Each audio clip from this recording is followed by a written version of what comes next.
Hi friends, ये जो narration है ये शबनम के बारे में है। शबनम मेरे घर में काम किया करती थी और उसके फादर इन लॉ की जब डेथ हुई तो उसको गांव जाना पड़ा। उसका हस्बैंड भी जो बार्बर शॉप चलाता है और उसकी दोनों बेटियां स्कूल में पढ़ती हैं। छोटी बेटी की आरटी के उसने फॉर्म भर के उसकी छोटी बेटी की फ़ीस माफ़ करवा दी थी और एक ही बेटी की फ़ीस दी थी। She was very happy. बड़ी वाली ही काफ़ी अच्छी फ़ीस थी, तो उसको लगता था कि बच्चे अच्छे पढ़ रहे हैं, दोनों ही बच्चे ठीक थे।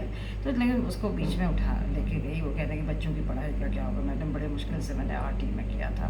मैंने कहा क्या हो सकता है। फ़िलहाल जब भी उन्होंने अक्लमंदी दिखाई और जब वो वहाँ पहुँचे तो क्रिमेशन के बाद इसका हस्बैंड कुछ दिन 2-4 दिन और रह के अपने बच्चों को भी, क्योंकि बिज़नेस भी उसका अपना जो बार्बर शॉप थी वो भी चलानी थी, घर का खर्चा तो चलना ही है और बेटियाँ जो है उनको पढ़ाई है, तो बेटियों को लेके वो आ गया। और शबनम वहीं रही क्योंकि उसकी जो मदर इन लॉ का जो मॉर्निंग पीरियड था, इद्दत का पीरियड जिसको बोलते हैं, वो था 4 मंथ्स 10 डेज़ और उसको तब तक वहाँ रहना था। मदर इन लॉ तो इसको भी रहना था। इसकी एक दो बड़ी इसके हस्बैंड तो अकेला बेटा है, इससे उसको रहना पड़ा। कोई और बेटा होता कह रही तो मैं छोड़ के आ जाती, लेकिन नहीं रह छोड़ सकती थी तो रही मदर इन लॉ के साथ। और उसकी जो 2 बेटियाँ मदर इन लॉ की 2 बेटियाँ और मतलब इसके उसके हस्बैंड अकेला बेटा है, 2 बहनें और हैं। तो उनमें से एक बड़ी बहन जो है वो देवबंद में रहती है अपने हस्बैंड के साथ और उसका पूरी फैमिली वहीं है। 2 बेटियां साथ में रहती हैं। 2 बेटे जो हैं वो हैदराबाद में मेंस सैलून चलाते हैं, बहुत अच्छी उनकी इनकम होती है। तो ये वहाँ मतलब जब ये पहुँचे तो उनको पता चला कि जो 2 घर उसके फादर इन लॉ ने बनाए थे उनमें से एक घर में तो खैर रहते ही थे मदर फादर इन लॉ, दूसरा लाड़ प्यार में उन्होंने अपनी बेटी को दे दिया था। उसने कब्जा कर लिया उस पर और अपने फादर से मतलब पेपर भी मांग लिए उसके। उन्होंने शायद दे दिए खुद से विलिंगली या मांगे गए या जैसे भी उसने दे दिए, उन पेपर दे दिए। उसने पेपर अपने किसी अंकल को चंडीगढ़ पहुंचा दिए अब और उस घर में ताला मार दिया। तो जब ये पहुंचे तो इनको एक सिचुएशन पता चली कि इसने तो कब्जा हो गया इसमें, और जबकि वो वहाँ रहती नहीं, वो तो देवबंद में रहती है।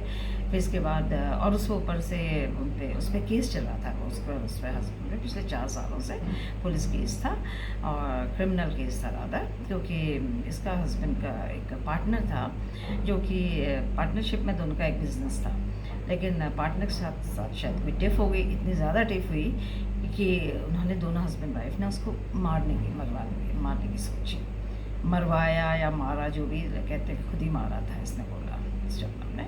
और उसको इतना ज़्यादा फेटल वो उसका था, उसको इतना मारा जो कि वो आईसीयू में रहा बहुत दिन तक। और फिर सारे एविडेंसेस, सारे विटनेसेस इनके अगेंस्ट थे, पता था सभी ने इसने किया है, दोनों ने किया है, दोनों हस्बैंड वाइफ ने। तो उन दोनों के केस चला था कोर्ट में, क्रिमिनल केस, और 4 साल से चल रहा था। बेल पे थे और बेल पे आके उसने अपने फादर की कब्जा कर लिया और देवबंद चली गई वापस। और तब तक वर्डिक्ट भी आ गई, जब तक कि इद्दत के पीरियड में ये वहीं थी मॉर्निंग के लिए, तो वहीं थी। तो उस बीच क्या हुआ कि आया जजमेंट आ गया और जजमेंट में इन लोगों को 7 साल की दोनों हस्बैंड वाइफ को सज़ा हो गई। इम्प्रिजनमेंट जो था 7 ईयर्स का था, दैट इज़ नॉन बेलेबल, क्योंकि क्राइम ही ऐसा था, अटेम्प्टेड मर्डर, उसमें नहीं मिलती बेल। अब उसके बाद वो बैठे हैं, जेल में हैं दोनों के दोनों हस्बैंड वाइफ, और यहाँ ये बेचारे परेशान घूम रहे हैं कि इनकी किसी तरह से जमानत कर दे। उनके बेटे भी पैसा भेज रहे हैं, वकील कर रहे हैं, पर जमानत तो हो नहीं सकती, बेल तो का सवाल ही नहीं है। तो अभी ये आई थी मेरे से मिलने के लिए, जब वापस आई अपनी मदर इन लॉ को लेके, कहा मैडम मदर इन लॉ को देखना पड़ता है काम। तो मैंने कहा कोई बात नहीं, मैंने बहुत पहले ही रख लिया था किसी को। तब वो काफ़ी देर बैठी अपनी सुनाती रही, अपनी बातें बताती रही।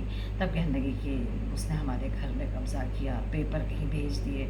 जब हम उसके पास गए तो कहने लगी मेरी बेटी के पास है। जब बेटी कह रही मैं मिलने गई बेटी को, इनको देखने गई थी जेल में, जब बेटी से पूछा कि तुम्हारे पास, कहते नहीं हमारे पास तो नहीं है। फिर बेटी ने फिर कहने लगी नहीं हमने तो अंकल को दे दी है उस चंडीगढ़ में। तो कह रही उसने हमारे साथ ऐसा किया और देखिए अब उसके साथ ऐसा हो गया है, जेल में है दोनों हस्बैंड वाइफ, 7 साल तक रहेंगे और अभी उनका कोई बेल का भी कोई चांस नहीं। तो कहते हैं ना कि जो भी होता है वो यहीं मिल जाता है उसका फल। उसने धोखा किया अपने ब्रदर के साथ, अपने पेरेंट्स के साथ, और देखिए अभी वो जेल में दोनों हस्बैंड वाइफ। और ये परेशान तभी भी ये भाई अकेला है, तभी भी वो चाहता है कि मेरी बहन और मेरा जीजा बाहर निकल आए, पर कुछ नहीं फ़ायदा है। उसके बेटे भी ज़ोर लगा रहे हैं, पर कुछ नहीं हो सकता।